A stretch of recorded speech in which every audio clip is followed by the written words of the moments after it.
ഈശോ മിശിഹായ്ക്ക് സ്തുതിയായിരിക്കട്ടെ. പാപമോചനം കിട്ടിക്കഴിഞ്ഞ് കുമ്പസാരത്തിലൂടെ പാപവിടുതൽ പ്രാപിച്ചു കഴിഞ്ഞ് നമ്മൾ പ്രായശ്ചിത്തം നിറവേറ്റി അങ്ങനെ ജീവിച്ചു പോകുമ്പോൾ പാപത്തിൻ്റെ ഓർമ്മകൾ വീണ്ടും വന്നാൽ എന്ത് ചെയ്യണമെന്ന് കഴിഞ്ഞ ധ്യാനത്തിൽ ചില അടിസ്ഥാന വചനങ്ങൾ നിങ്ങളുടെ മുമ്പിൽ ഉദ്ധരിച്ചുകൊണ്ട് ഞാൻ വിവരിച്ചു. ഇന്ന് അതിൻ്റെ തുടർച്ചയാണ്.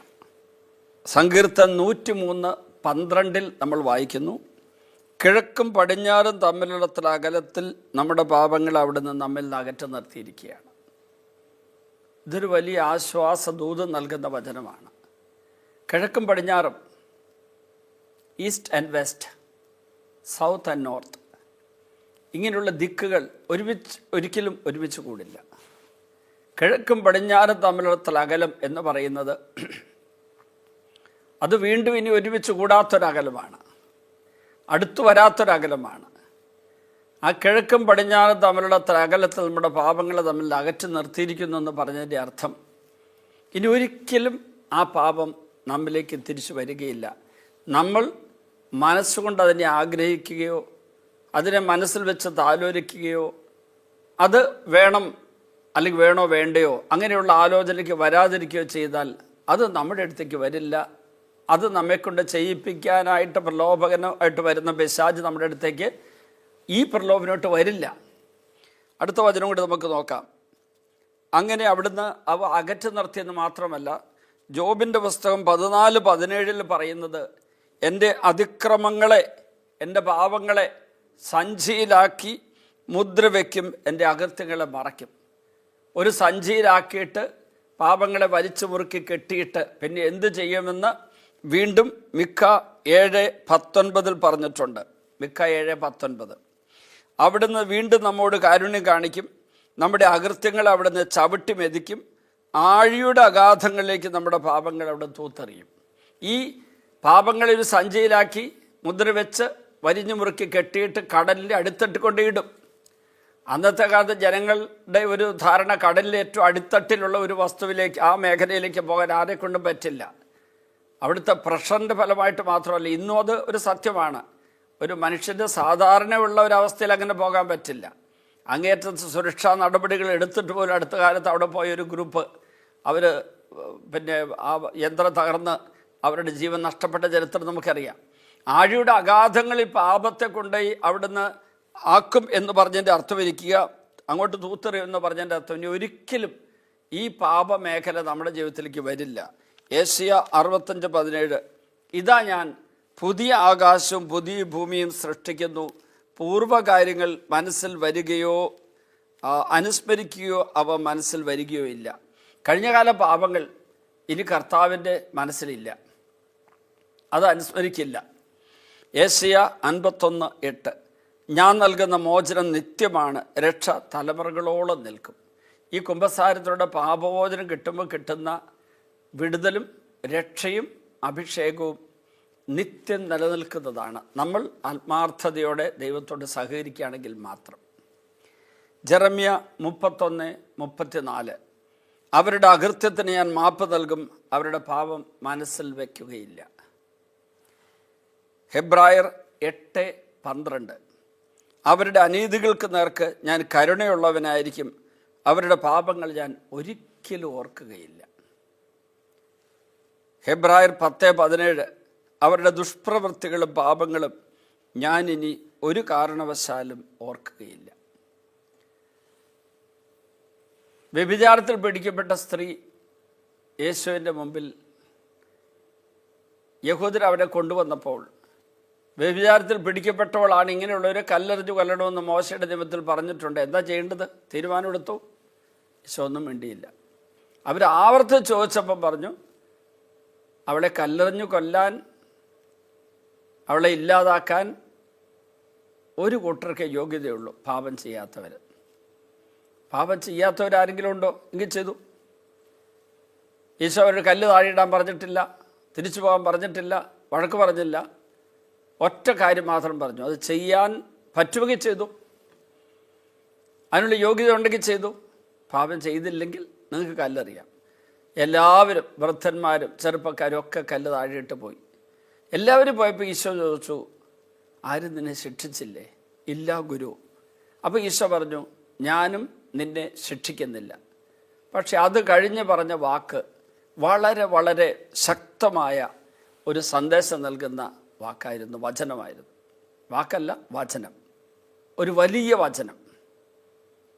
ഞാനും നിന്നെ ശിക്ഷിക്കുന്നില്ല, സമാധാനത്തോട് പൊക്കോ, പക്ഷേ ഇനിമേൽ പാപം ചെയ്യരുത്. ഞാൻ സാധാരണ ഇംഗ്ലീഷിൽ പറയുന്ന ഒരു വാചകമുണ്ട്, God who loves us unconditionally will forgive our sins with one condition, sin no more. ഒരു വ്യവസ്ഥയും കൂടാതെ നമ്മെ സ്നേഹിക്കുന്ന ദൈവം ഒരു വ്യവസ്ഥയോട് കൂടെ മാത്രമാണ് നമ്മുടെ പാപം ക്ഷമിക്കുന്നത്. ഇനിമേലിൽ പാപം ചെയ്യരുത്, ഇനിമേലിൽ പാപം ചെയ്യരുത്. അപ്പോൾ പാപങ്ങൾ ഈശോയ്ക്ക് ഏൽപ്പിച്ചു കൊടുത്ത് പാപമോചനം പ്രാപിച്ച് അവിടെ തിരുത്തൽ വരുത്തേണ്ട കാര്യങ്ങൾ തിരുത്തൽ വരുത്തി. നമ്മുടെ പാപം വഴി ആർക്കൊക്കെ നഷ്ടങ്ങൾ ദുരന്തങ്ങൾ ഉണ്ടായോ അവർക്ക് അവരുടെ ജീവിതം കെട്ടിപ്പടുക്കാൻ പുനർനിർമ്മിക്കാൻ ആവശ്യമായ സഹായവും സഹകരണവും കൊടുത്തുകൊണ്ട് നമ്മൾ പാപത്തെ വെറുത്തുപേക്ഷിച്ച് വിശുദ്ധ ജീവിതത്തിലേക്ക്, ദൈവൈക്യ ജീവിതത്തിലേക്ക്, പരിശുദ്ധാത്മ അഭിഷേകത്തിലേക്ക് കൃപയെ ആർജിക്കാൻ തിരുസഭയിലൂടെ ദൈവം നൽകുന്ന എല്ലാ മാർഗങ്ങളെ മാധ്യമങ്ങളെ സ്വീകരിച്ച് ജീവിക്കുകയാണെങ്കിൽ ഇനി ആ പാപം നമ്മളെ വേട്ടയാടുകയില്ല.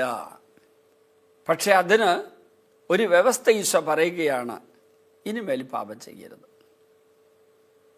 ഇനിമേൽ പാപം ചെയ്യരുത്.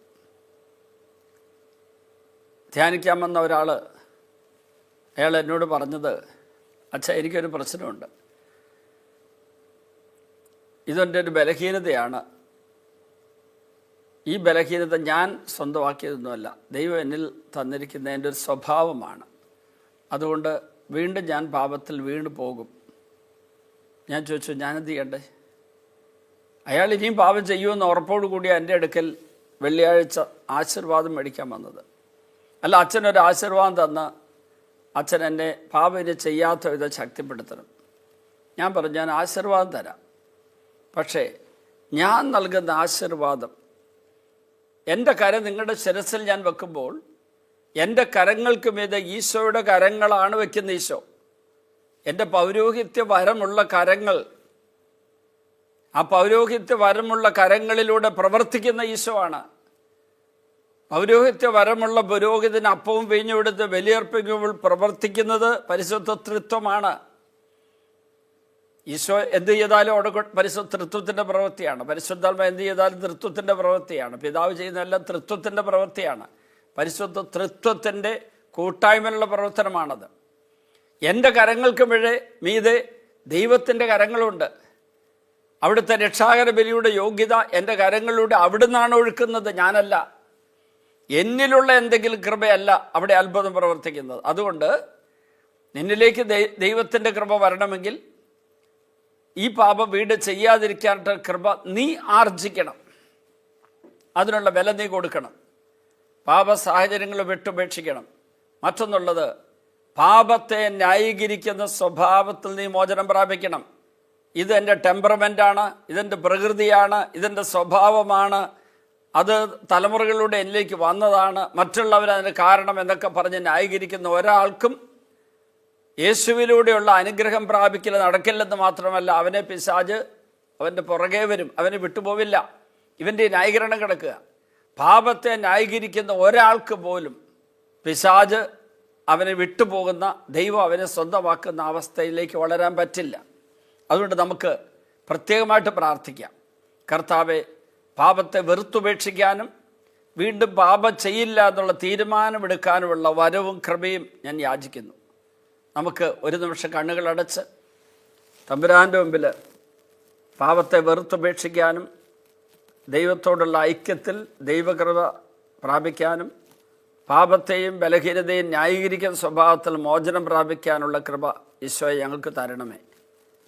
പാപത്തെ ന്യായീകരിക്കുന്ന ബലഹീനതയാണ്, അല്ലെങ്കിൽ ഹെറിഡിറ്ററി ആയിട്ട് എന്നിലേക്ക് വന്ന, പാരമ്പര്യമായിട്ട് എന്നിലേക്ക് വന്ന ബലഹീനതയാണെന്ന് ന്യായീകരിക്കുന്ന സ്വഭാവത്തിൽ നിന്ന് എന്നെ മോചിപ്പിക്കണമേ.